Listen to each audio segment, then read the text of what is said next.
Sometime over the past 2 years, getting a COVID vaccine became a huge point of conflict between Americans.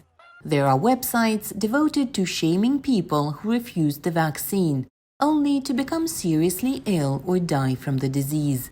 And there have been reported threats of violence leveled against vaccine advocates and public health experts like Dr. Anthony Fauci. Digging past politics, the fact remains that COVID hits the unvaccinated the hardest, but that fact doesn't seem to be registering. Piercarlo Valdesolo is an associate professor of psychology at Claremont McKenna College.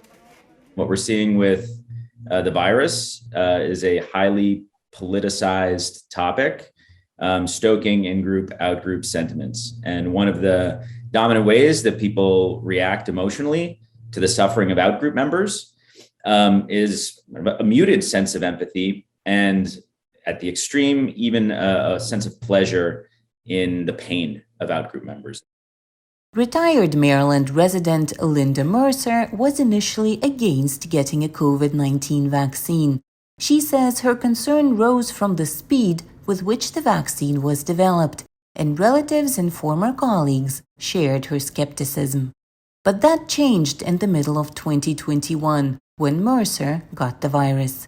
Mercer spent a few weeks in hospital. After she recovered, she and her family got the vaccine.